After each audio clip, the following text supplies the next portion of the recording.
Alright guys, so we're getting ready to set up this whelping pen for Stella, and the first thing we're going to do is put down this tarp. Now we didn't do this last year when we had our litter, and we learned the hard way that it is very messy when you whelp out a litter of puppies. And this tarp is going to save us a lot of time and effort cleaning up after Stella and the pups in about 2 weeks. So we're going to set this up and then set up the whelping pen on top of it, and we'll show you how that's done.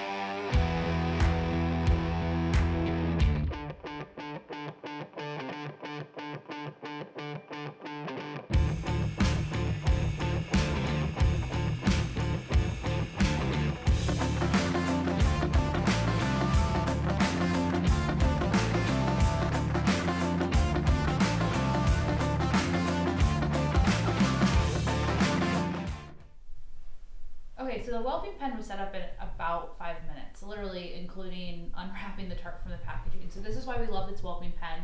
We got it off of Amazon. Artemis is the manufacturer, but we know there's a lot of people who use, wooden whelping boxes. There's a lot of different variations. We love this one because we don't have a ton of storage space. So as you saw, we have all these different compartments. It's so easy to put together. It's plastic, so it's super easy to clean, which is very important because these things get really dirty very easily. So we're able to take it apart, disinfect it, and then on top of that, you have a lot of different variations on how you can set it up. A really big part that we love is obviously the pig rails. Those are very important because puppies really can't move themselves around. With that many puppies, it's hard for mom to track all of them. So this means a puppy can get, lay underneath here. And then if they were to get caught, mom were to lay up against them, she can't technically squeeze them into the side. So it's a protective measure, especially when those puppies are really little. But we love this because when they're young, they can't jump out. So we can keep this completely off. Mom can go in and out really easily. Obviously, she loves that because nobody wants to be harassed by their puppies all the time. But then as they start to get older, we can start to put in the different parts to make sure that obviously they can't get out, they can't escape. So it's really nice. What we eventually end up doing, and if you tagged along with us last year, you saw that one side kind of became their area to hang out, chill out. The other side kind of became their potty area. So when we were trying to teach potty training, the idea of not wanting to lay and live where you go to the bathroom, this side ended up being the puppy potty area. We would put a bunch of chips in there and they would know to leave this area and go to the potty area. So that's where we start to kind of that potty introduction, but it's a really, really nice setup. Right now, we're in a cold spell. So luckily by the time these puppies are warm, hopefully it'll be maybe 30 degrees warmer. This weekend, it's obviously cold. But these puppies are going to be due at the end of March. So you never know how cold it's going to be. So we have a heat lamp ready to go. We can lower this as necessary depending on how cold it is, and eventually we'll be able to remove it all together, but definitely important. So this is our whelping setup. This is where Mama will be, and we'll get her in here a couple of nights before she has the puppies, so she's used to being in here. We don't want her to go from being in the house every single day to being completely alone out here. So this is where Cashman will stay for a couple of nights. He has to, step up as a dad in some way. So it's going to be supporting mom for a couple of nights.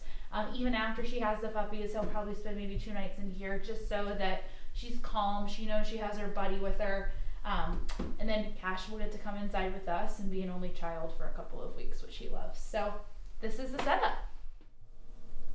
So now that the whelping pen is set up, we wanted to go over a few of the items that we want to make sure we have on hand to prepare for the puppies coming. This is stuff that we want to make sure we have on hand a couple weeks before, just to make sure we're prepared.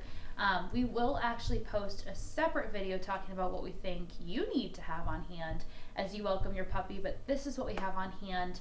We're going to start over on the left-hand side and then work our way over to the right-hand side. this is kind of the progression of what we need as the puppies age. But we'll start with, day one, puppies arriving. So we talked about this. We put up the whelping pen and obviously the necessity for the tarp. But having puppies is a super wet process, and you usually have to change the bedding multiple times during the birth as the different puppies are born. So we have these dog pads.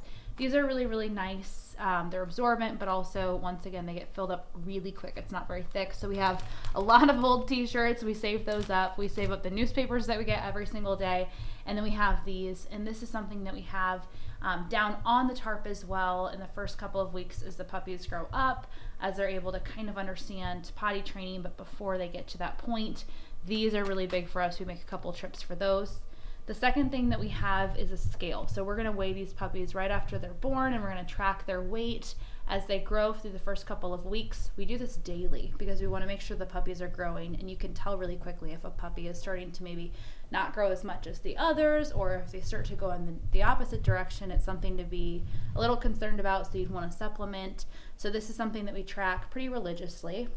A couple of other things we have when it comes to the birth. We have iodine, and we also have actually unwaxed dental floss. Sometimes it's necessary to tie off an umbilical cord to make sure that it's sterile and clean. Usually it's not something that you need to mess with. A lot of times Stella will take care of that, but just in case, we have this on hand to tie that off. We did not have to use this last time, but in case that we do need to clear out some noses and some mouths, if there's a lot of fluid in there, if there's a lot of time that they're sitting in there before they come out, it can actually mean that they're taking in fluid, and we don't want that to happen. That could be really hard on their lungs. So in case you need to basically clear out those noses or those mouths, we have a section. Down here, we actually have collars. So we have two different types of collars. This is the one that they'll end up having, for most of their time with us, to make sure that we can identify them. We did not have this last time, so we had to get creative with how to identify all of the puppies. But this is actually like an adjustable felt. It's a lot easier on those puppies when they're little. It doesn't have all of the buckles, and it can break away really easily so that they don't potentially choke themselves. So really nice that we have those this time. Up here we have bottles, and then we also have some formula. So funny enough, it says goat's milk, but there's a dog on it. So actually you do use goat's milk or dehydrated goat's milk as a supplement. If for some reason Stella can't nurse all the puppies, which has never been a problem with her, she has more than an adequate milk supply, then we would supplement those puppies with the bottle and with the formula. Eventually though, no matter what, we will mix the formula and we will mix puppy food together. We will grind it up in this beautiful Hamilton Beach grinder, and we will put it into the puppy pan. So we'll basically spread, it's called puppy mush. We'll spread it around. At the very beginning, it's a lot more of a wet consistency with a little bit of food, and then as they grow, it becomes more food and less of the formula until eventually they get just a puppy food itself. So we put these pans out. It's always super fun to watch because they'll put their paws into the pan to eat. It's a really messy experience for the first couple of weeks, but really fun to watch. And then we don't like to give the puppies baths very much when they're in our care. It can actually be very hard on their hide. There's a lot of shampoos and products that are really, really hard on their hide, or that can also be really dangerous for them to ingest. So we use veterinary formula. It's something that we're comfortable with. We might give them a bath maybe a couple weeks into them being in our care, and then obviously whenever it's necessary after that. But this is something that we like to have on hand just in case they get dirty, which they do. And then this is something that we like to make them smell good, because after a while, you never know what puppies get into. So we've got these two things on hand. Obviously, there's a lot of other toys and other things that we have, but these are kind of the necessities as you look to welcome your puppy.